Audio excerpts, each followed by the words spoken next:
Trump ran on dismantling the government. And we've talked a little bit about what some of that looks like. Obviously, the first thing they're going after is the Department of Education. You see that Ryan Walters video?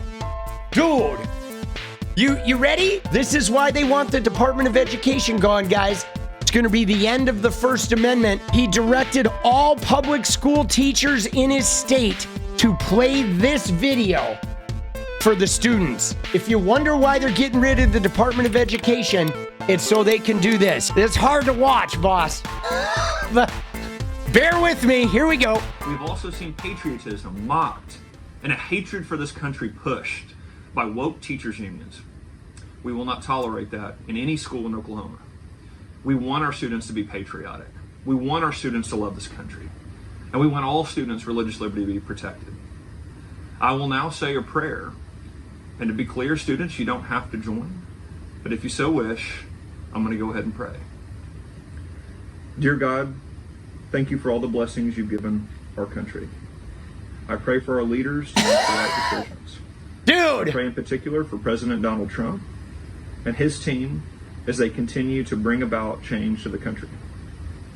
I pray for our parents, teachers, and kids that they get the best education possible and live high-quality lives. Dude! I also pray that we continue to teach love of country to our young people and that our students understand what makes America great and that they continue to love this country. Amen.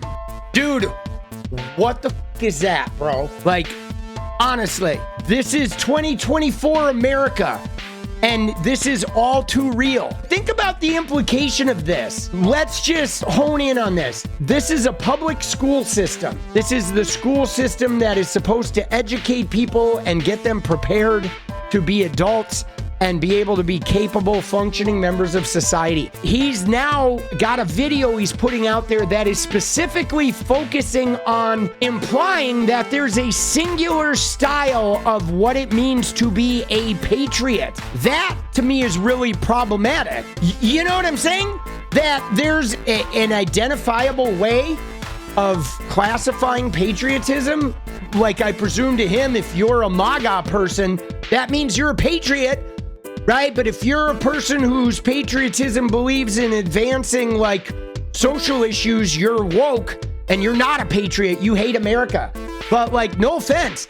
I grew up in an America where the gay people had to hide or get their ass beat. And that was a shitty America.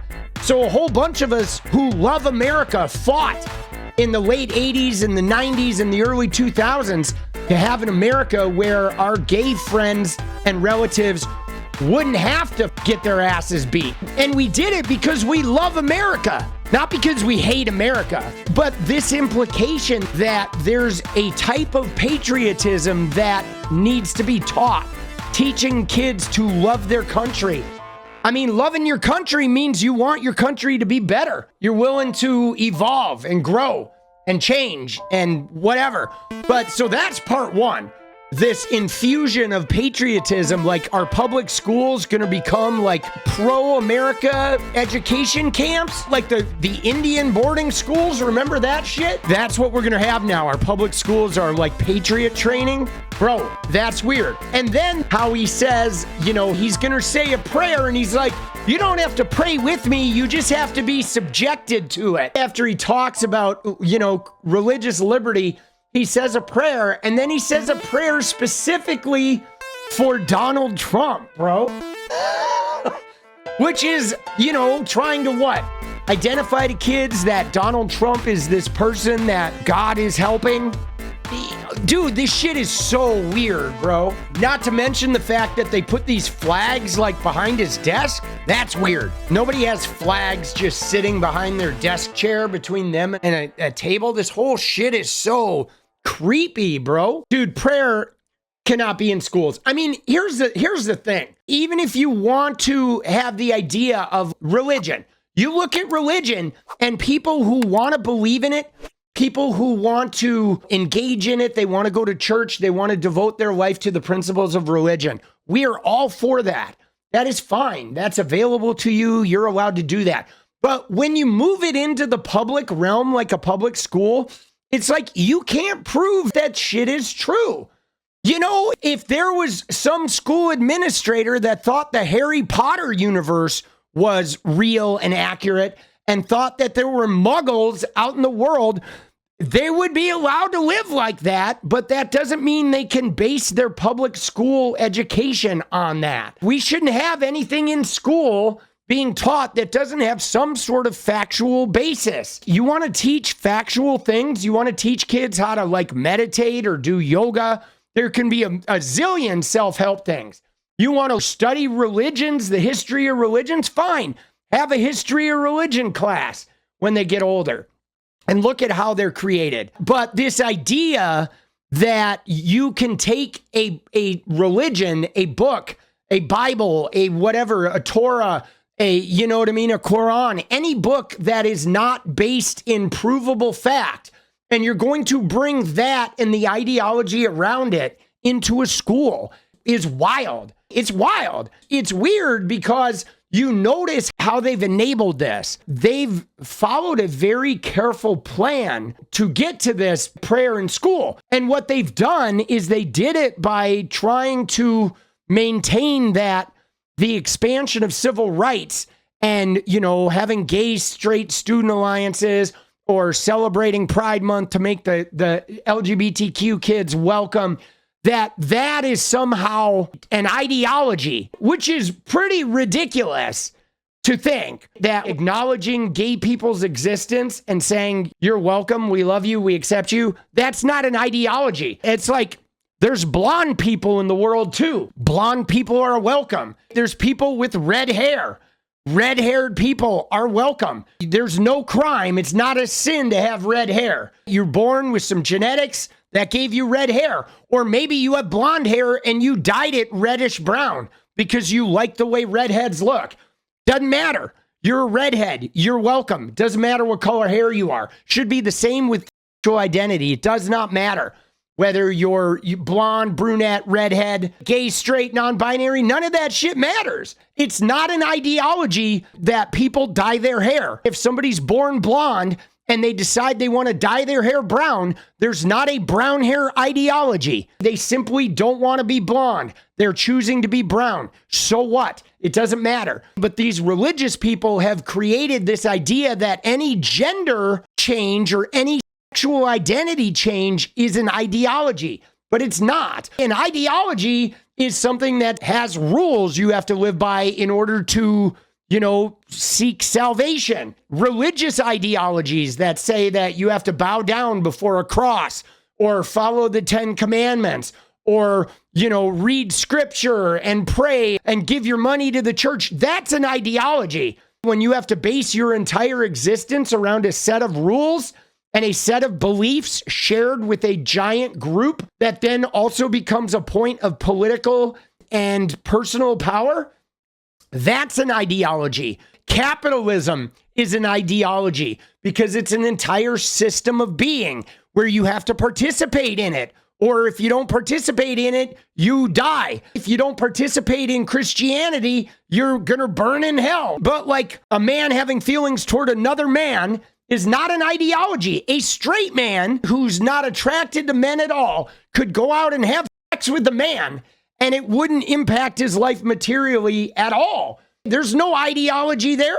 It would simply be a straight man being like, oh, I heard these religious people are afraid of gay sex. I'm going to go have some gay sex and see what happens. And he'd have it and he'd be like, it's kind of like having straight sex, except it's not. It wasn't with a woman. Like, who cares? It's so senseless. But they have crafted an opposing ideology. They've taken circumstances of social evolution where we've advanced to the point of where gay people can be gay from the youngest age, where they don't have to conform to heteronormative cultural norms. They can be gay as a teenager, or they can experiment gay as a teenager or lesbian. There's the freedom of that now. It's much more socially acceptable. And the religious people are bothered by this. So what did they do? They've then said, oh, now it's an ideology. It's not just people trying out some gay stuff or people trying out a different way of being. It is like a threatening ideology that seeks to undermine our religious beliefs.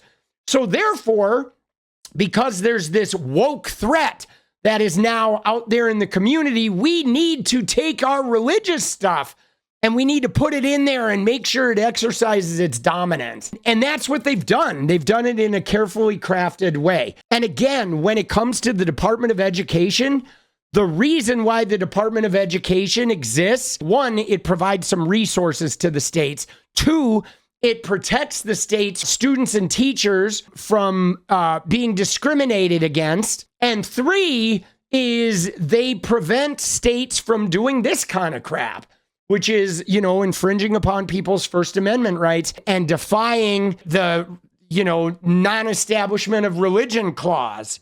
So let's look a little bit at the history of this, shall we? At the history of prayer in schools. Prior to 1962, it was common practice for public schools to open with an oral prayer or Bible reading. In 1949, Bible reading was a part of routine in the public schools of at least 37 states.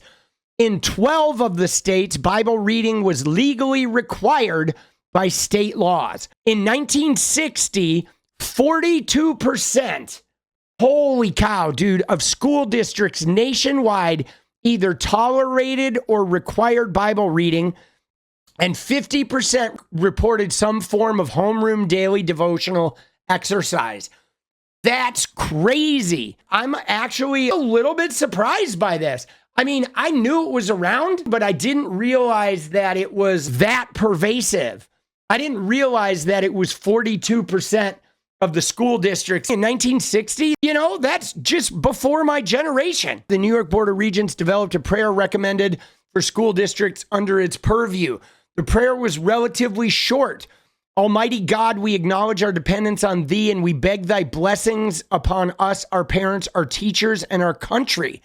And the board stated the prayer would combat juvenile delinquency and counter the spread of communism. See, this is what's wild, is this idea. It's like the thoughts and prayers ethos. This crazy idea that saying prayers is going to prevent these miserable outcomes. And the reason why this is so astonishing is, guys, when they were enslaving black people and beating them and whipping them and selling them and lynching them and hunting them down with slave patrols, they were all praying. Everybody was praying. The people being lynched were praying. The people doing the lynching were praying. Prayer was in their schools. Everybody went to church. If you didn't go along with the religion, you were ostracized, hounded out of society, and perhaps even burned as a witch. So clearly, prayer and allegiance to a deity and allegiance to a Christian God has never prevented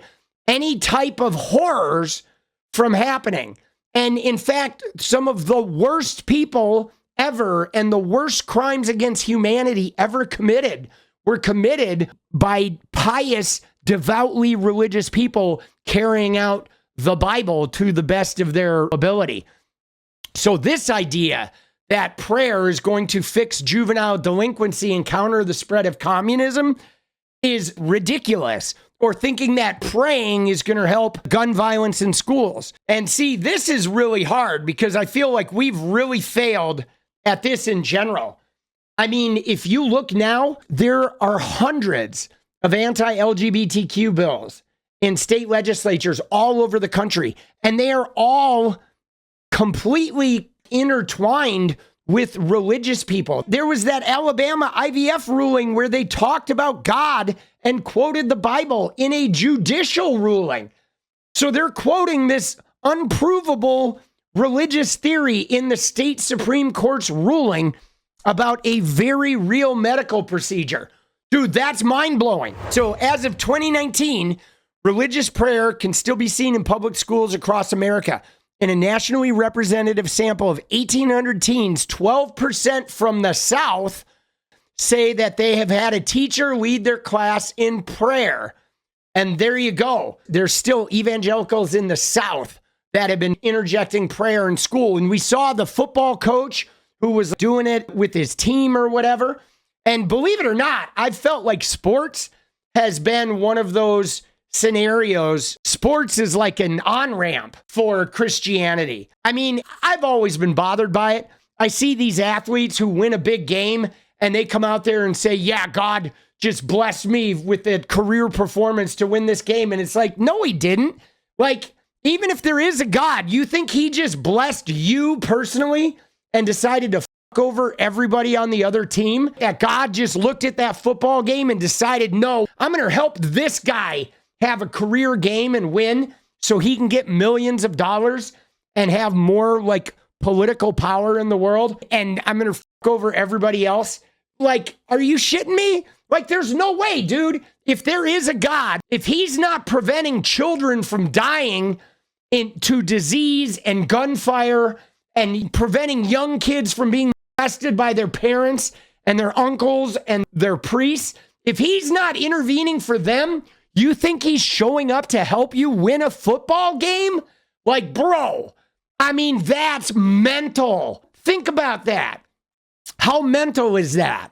To imply that the same God that's going to let 5,000 kids die of gunfire in schools is going to somehow, come in and bless Patrick Mahomes to win a Super Bowl. I mean, dude, this whole selective application to the God thing is really, to me, it's kind of how human beings get so out of whack with religion. It is wild, bro. God decides to give Patrick Mahomes the win, and then he goes to the neighboring state and guns down 50 kids in a high school. It's like, come on, man.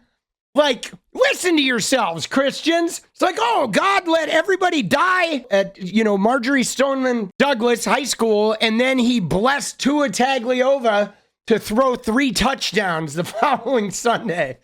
Like, come on, man. In 2015, this is the high school football coach, was fired for kneeling at the 50-yard line after football games to pray. Religious conservative groups argued that this was a violation of his First Amendment right of freedom of speech as a private citizen. But if he's a football coach and he's at that school, he's not a private citizen. He is a state employee. The U.S. Court of Appeals ruled in favor of the Washington State School District, saying he was acting as a public official when he was praying in front of students and parents. Then the Supreme Court granted it in 2022. And of course, the Supreme Court now that's filled with Christian nationalists. We got Samuel Alito with his little upside down American flag. We got Brett Kavanaugh, the evangelical weirdo that also has some sexual assault problems that got swept under a rug. The FBI investigation got derailed. All his credit card and country club fees got mysteriously paid when he got installed. You have Amy Coney Barrett with the I just came out of the Christian bunker straight off the commune 2 weeks ago, crazy eyes. She's in there. You know what I mean? It's just, this shit is crazy. Evangelicals at first were divided, but then came around to seeing themselves increasingly as a beleaguered minority in a rapidly secularizing nation. Many school districts and states attempted to reestablish school-sponsored prayer in different forms. Since the 1990s, controversy in the courts has tended to revolve around prayer at school-sponsored extracurricular activities. So they've used the extracurriculars, I think, as a gateway. It's like that men and women's sports. There is no issue with men and women's sports. There's not. Nobody wants men to be in women's sports. There are no men being in women's sports unless there's somebody pretending to be trans trying to be in a women's sport just to create some type of anti-trans narrative. But the reality is there are some transgender teens. There's not a lot, but there are some transgender teenagers that also want to participate. And there are some transgender adults that want to participate in sports. And so the question becomes, how do we make sports inclusive for transgender people in a way that's equitable and fair for everybody? And what's interesting about it is it's causing us to confront some of the greater issues of sports itself, which is about how sports is just all about biological advantage. Whether you're cisgendered, transgendered, male or female, it doesn't matter. even amongst females. You can have women competing against other women, and the most biologically advantaged women are going to be the ones that dominate in sports. Now, what happens is in this transgender climate, anytime there's a woman who dominates at sports, everybody starts thinking they must be transgender because of the whole trans panic. The same way that every time a woman with some hair on her lip uses the bathroom, there's some MAGA freak show in there wanting to see their genitals to make sure that they have a vagina. It's like the chaos about this. It's the same shit that Donald Trump did in the election. He created the danger of transgender people and immigration, and he's selling his protection. That's what abusers do. Abusers create a danger and then sell them as the protection from said danger.